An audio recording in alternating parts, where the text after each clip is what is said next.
Hello friends, स्वागत करछि ज्ञान भंडार चैनल रे पुणी एक नुआ फ्रेश एपिसोड रो नाटी होछि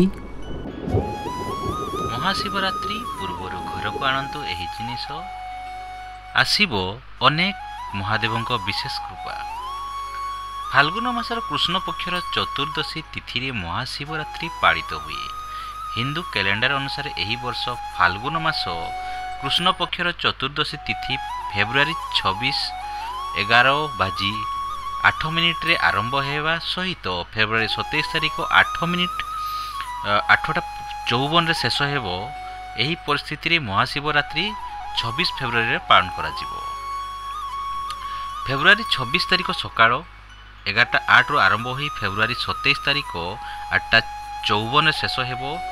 फेब्रुआरी 26 तारिख रे पालन करा जिवो। शिवरात्रि रे नै सारा देशर भक्तंक मध्य रे उत्साह महल रही। संपूर्ण शैवपीठ रे प्रस्तुत आरंभ हो सारी। सेहीपरि महाशिवरात्रि दिन जदि आपण किछि जिनिस निज घर को आणुछंती तेबे महादेवों को कृपा सहित सुख समृद्धि वृद्धि पाइब। महाशिवरात्रि दिन घर को पूरा परिवार फोटो फ्रेम करी आनी लगाई पारिबे। यह अत्यंत शुभ मन करा जाए। सेहीपरि घर को पारदर्शी शिवलिंग आनी पारिबे। यह पितृदोषरु मुक्ति देवारे साहाय्य करिथाय। एही दुईटी जिनिस आपण एही 2025 महाशिवरात्रि रे निहाती आनंतु। सेहीपरि शिवरात्रि दिन रे घरे गछ लगाई पारिबे। यह करिबा द्वारा घरे सकारात्मक शक्ति और ऊर्जा संचारित होइथाय।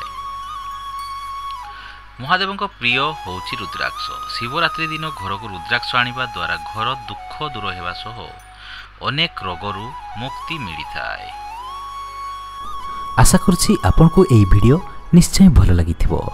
जदि भलो लागिला निहाती गोटे लाइक करिवे आउ ए पर्यंत ज्ञान भंडार चैनल सहित जोडी होई रहते हम चैनल को निश्चय सब्सक्राइब करिवे। धन्यवाद।